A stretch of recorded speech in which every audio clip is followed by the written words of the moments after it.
तो आगे चलते हैं। तो इस सेशन में यूज़फुल होगा कि आप सभी लोग अपने साथ ऑलरेडी नहीं है तो आप नोटबुक और पेन रख लीजिए, जिससे कि आप नोट्स ले सकें। कोई क्वेश्चन है तो आप उसको नोट कर सकें, जिससे कि जब आपको हम इनवाइट करें तो आप उसको पूछ लें।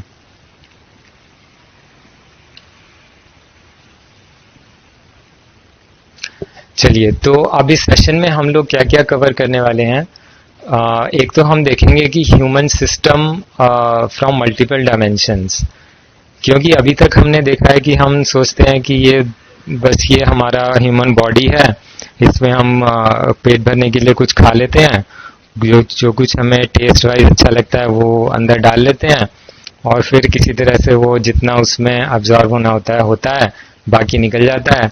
फिर सडनली हमें एक दिन पता चलता है कि कोई बीमारी हो गई, फिर हम उसका इलाज करवाने जाते हैं तो और बीमारियां बढ़ती जाती हैं। तो हम देखेंगे इसमें फ्रॉम मल्टीपल डायमेंशंस कि क्या एक्चुअली ये human system as a whole क्या है, क्या ये बॉडी है या बॉडी माइंड ही है या और कुछ भी है।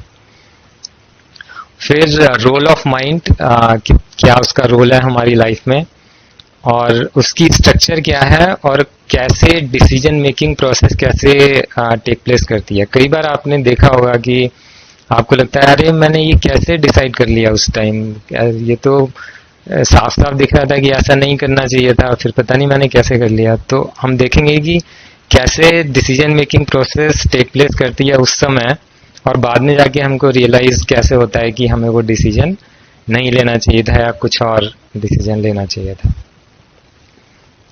फिर factors affecting the state of mind, मतलब हमारी मेंटल स्टेट किसी भी मोमेंट पे क्या है, क्या क्या चीजें उसको प्रभाव डालती हैं उसके ऊपर, ये हम देखेंगे।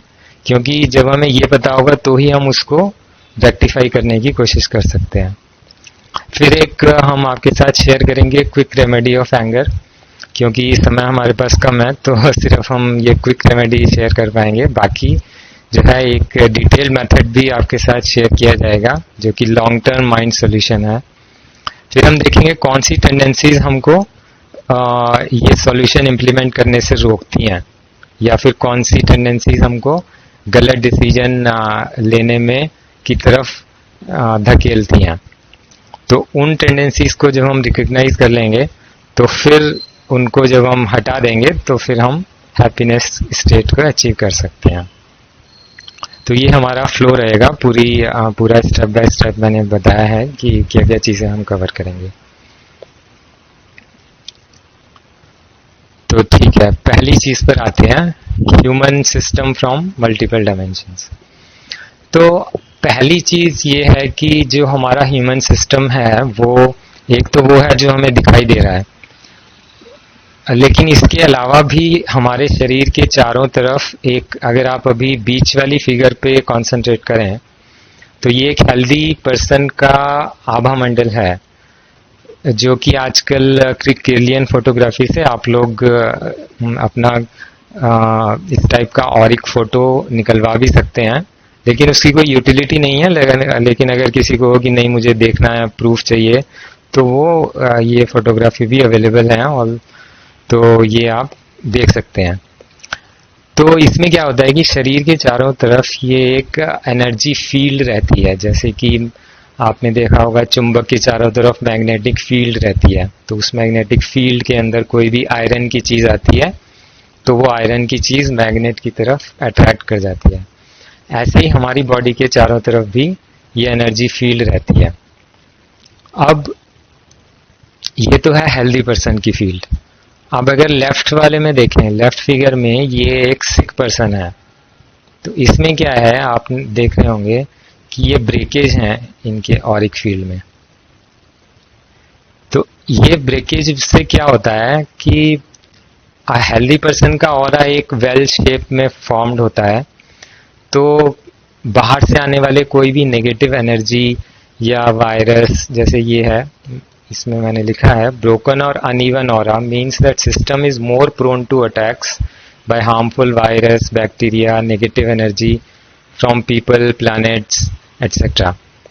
ठीक है, तो क्योंकि अब यहाँ पे जो है किसी भी नेगेटिव एनर्जी को एक इजी पाथ मिल जाता है, यहाँ पे रेजिस्टेंस कम है तो वो यहाँ से अंदर आ सकती है। तो यही कारण है कि सेम एटमॉस्फेयर में जाके अगर 10 लोग जाते हैं तो उसमें से 2 लोग बीमार पड़ जाते हैं या उन पे उस नेगेटिव एनर्जी का इफेक्ट हो जाता है, लेकिन दूसरों पे नहीं होता है। तो ये उसका कारण है।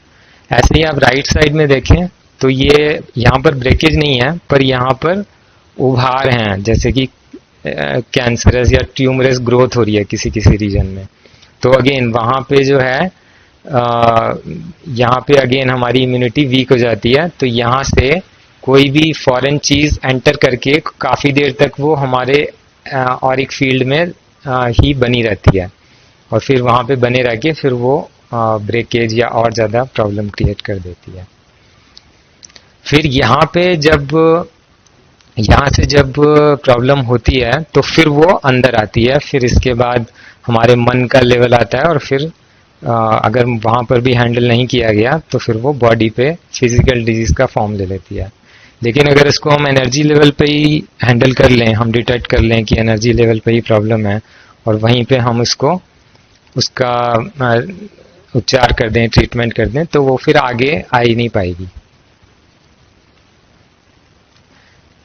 ठीक है, इसमें कोई क्वेश्चन है, डाउट है तो आप पूछ सकते हैं।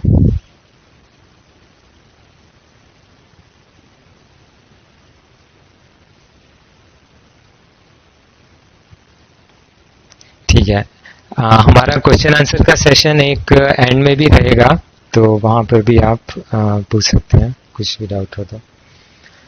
फिर एक तो हमने देखा एनर्जी लेवल का, एनर्जी एस्पेक्ट से ये हमारा रिप्रेजेंटेशन है। फिर इससे नेक्स्ट लेवल पे आते हैं तो हमारे शरीर में कई नाड़ियां होती हैं। सभी लोग कृपया म्यूट करके रखें, अनलेस किसी को बोलना है। अगर कोई क्वेश्चन है तो अभी पूछ सकते हैं।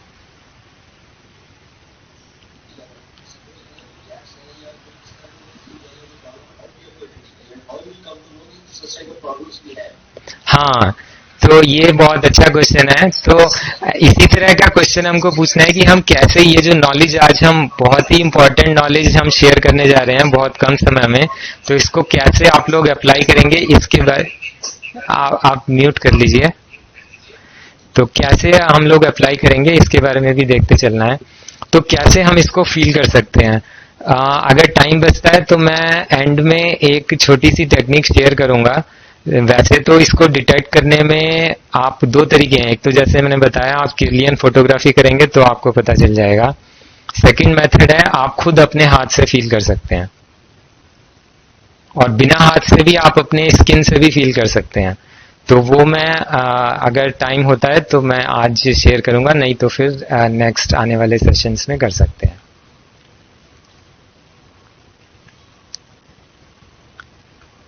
ठीक है, तो नेक्स्ट आते हैं।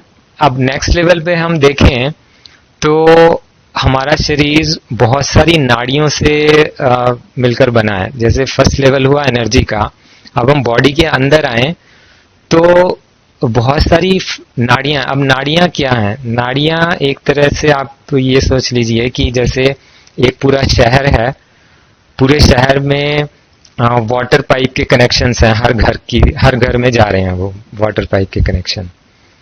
तो अब एक कॉलोनी में है कई सारी, एक शहर में कई सारी कॉलोनीज हैं, लेटस से 100 कॉलोनीज हैं। 100 कॉलोनीज में लेटस से एक कॉलोनी में 10 घर हैं, तो 1000 घरों में जा रही हैं वाटर पाइप कनेक्शन। ऐसे ही हमारे शरीर में भी हम डिफरेंट ऑर्गन्स को डिफरेंट कॉलोनीज मान सकते हैं। जैसे कि लीवर एक कॉलोनी हो गई, ठीक है, और ब्रेन दूसरी कॉलोनी हो गई, हार्ट तीसरी कॉलोनी हो गई। इस तरह से इन कॉलोनीज में ये नाड़ियां सभी ऑर्गन्स में जाके उनको एनर्जी सप्लाई करती हैं, उसमें एनर्जी का सप्लाई भी करती हैं, और वहां से जो अनयूजेबल एनर्जी है, अनयूजेबल मतलब कि जिसको कि या तो वो एक्सेस है, या तो वो एनर्जी की एक्सेस हो रही है वहां पे, तो वो अनयूजेबल होगी, या फिर वो इस तरह की होगी कि वो इस फॉर्म में बदल चुकी है कि उसको अब शरीर जो है हमारा अभी एब्जॉर्ब करने की कंडीशन में नहीं है। तो इस तरह की सारी अनयूजेबल एनर्जी वो उन नाड़ियों के माध्यम से बाहर भी निकलती है। तो एक एनालॉजी मैं लेता हूं, जैसे हमारे दोनों नॉस्ट्रिल्स है ना, हम सांस लेते हैं तो ऑक्सीजन हम वायु अंदर लेते हैं, उसमें से ऑक्सीजन अब्जॉर्ब होती है और बाहर फिर अशुद्ध वायु चली जाती है, उसमें मेनली कार्बन डाइऑक्साइड होती है। इसी तरह से ये समझ लीजिए ये नाड़ियां जो है हमारे हाथ और पैरों पर एंड होती हैं और ये हमारे इतने सारे नासा छिद्र हैं। ये समझ लीजिए 5 उंगलियों के फिंगर टिप्स और ऐसे ही पैरों पे के टो टिप्स और भी बहुत सारे पॉइंट्स होते हैं जहां से एनर्जी का आदान प्रदान बाहर के एटमॉस्फेयर से होता है। तो ऐसे तो छोटे छोटे हमारे पूरे शरीर में छिद्र होते हैं, पूरे शरीर से हम लोग सांस ले रहे हैं। जैसे कि अगर आप देखें, आप एक्सपेरिमेंट कर सकते हैं कि आप एक बड़ा सा पॉलीथीन का बैग लीजिए और उसमें अपने को पूरा बंद कर दीजिए, नाक खुली रखिए जिससे कि आपको ये डाउट ना रहे कि नाक से सांस नहीं आ रही है। पूरा शरीर बंद कर दीजिए गले तक पॉलीथीन में, सिर्फ नाक से सांस आ रही है, तो भी आपको घुटन होने लगेगी। क्यों? क्योंकि हम पूरे शरीर से सांस लेते हैं, पूरे शरीर की स्किन से हम लोग सांस लेते हैं। और जिस हद तक अगर हम, और वो छिद्र जो हैं वो हमारे हर समय खुले नहीं रहते, इसीलिए जो है डिजीज आता है। अगर हमारे वो सारे एनर्जी चैनल्स खुले रहेंगे तो वो आदान प्रदान सही होता रहेगा, फिर कोई प्रॉब्लम नहीं है, कोई डिजीज भी नहीं आएगा। लेकिन वो जो है क्योंकि वो ब्लॉकेजेस हो जाते हैं इसलिए डिजीज आते हैं। तो ये है नाड़ी का सिस्टम। अब इनको कैसे खोलना है इसका, ये अब एनर्जी सिस्टम में एक क्वेश्चन आया था कि कैसे फील करें, वो थोड़ा सीखना पड़ेगा ज्यादा। लेकिन ये एनर्जी चैनल्स हम इजीली प्राणायाम के जरिए इसको अप्रोच कर सकते हैं, डिटेक्ट कर सकते हैं। आपको पता चल जाएगा कि अब मेरा राइट नॉस्ट्रिल से, आपको पता चलेगा कि लेफ्ट साइड से मेरे को खुला खुला लग रहा है। जब राइट वाला खुला होगा तो आपको दिखेगा कि राइट वाला खुला है, और उससे संबंधित ऑर्गन्स से भी आप फील कर सकते हैं। तो ये नेक्स्ट हमारा डायमेंशन हुआ मेरिडियंस, एनर्जी मेरिडियंस का। और फिर अब ये जो मेरिडियंस आप देख रहे हैं ये ऐसे तो पूरे शरीर में फैली हुई हैं, लेकिन कुछ एक पॉइंट्स शरीर में ऐसे होते हैं जहां पर इनका कंसंट्रेशन ज्यादा होता है। मतलब कि वहां पे ये आती हैं और फिर वहां पे आप ये समझ लीजिए कि एक तरह से वो ट्रांसफार्मर होता है वहां पे, तो एक ट्रांसफार्मर में आया और फिर वहां से फिर से दूसरा डिस्ट्रीब्यूशन शुरू होता है। तो ये जो ट्रांसफार्मर पॉइंट्स हम इसको कह सकते हैं, जो कि ज्यादा एनर्जी कंसंट्रेशन के पॉइंट्स होते हैं, तो इनको हमारे लिटरेचर में और शास्त्रों में और जो हमारे साइंटिस्ट हैं उन्होंने चक्रास का नाम दिया है।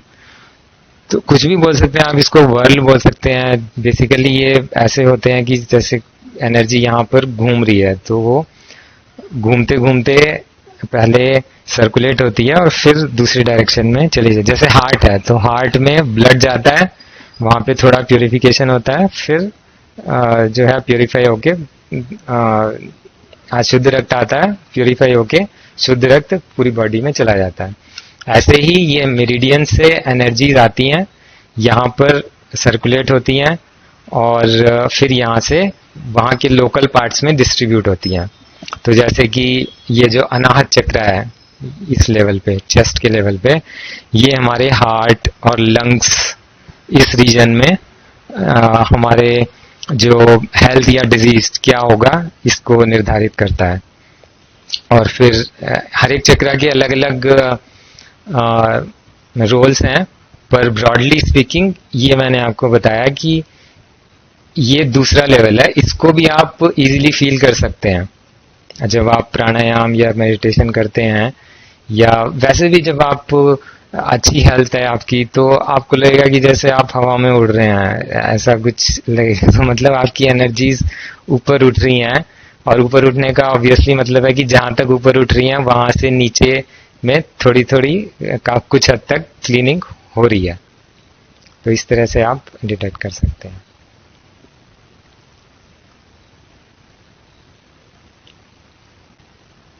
ठीक है, ये बहुत इंटरेस्टिंग है और इसको आप इजीली चेक भी कर सकते हैं।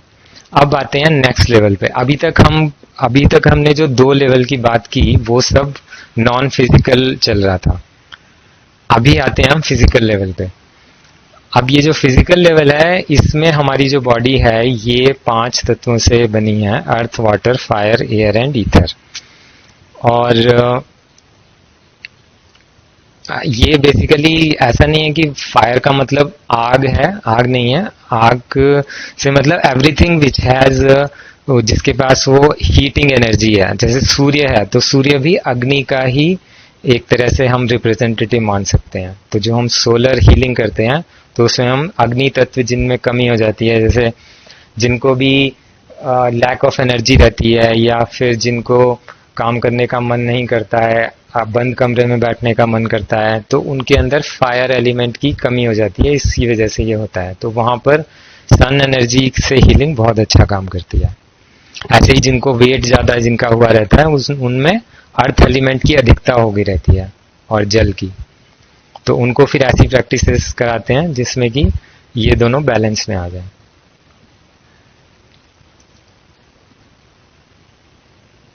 ठीक है, तो ये हमारा हुआ human system from multiple dimensions. एक हमने देखा एनर्जी लेवल पे, फिर मेरिडियन लेवल पे और फिर 5 एलिमेंट्स पे। तो अब आते हैं, हम चलते हैं। तो ये एक बेसिक इंट्रोडक्शन था, क्योंकि एकदम हम जस्ट जंप नहीं कर सकते हैं माइंड के ऊपर। ये हमारा बैकग्राउंड बन गया। तो अब हम देखते हैं कि माइंड का कैसे इसमें रोल आता है।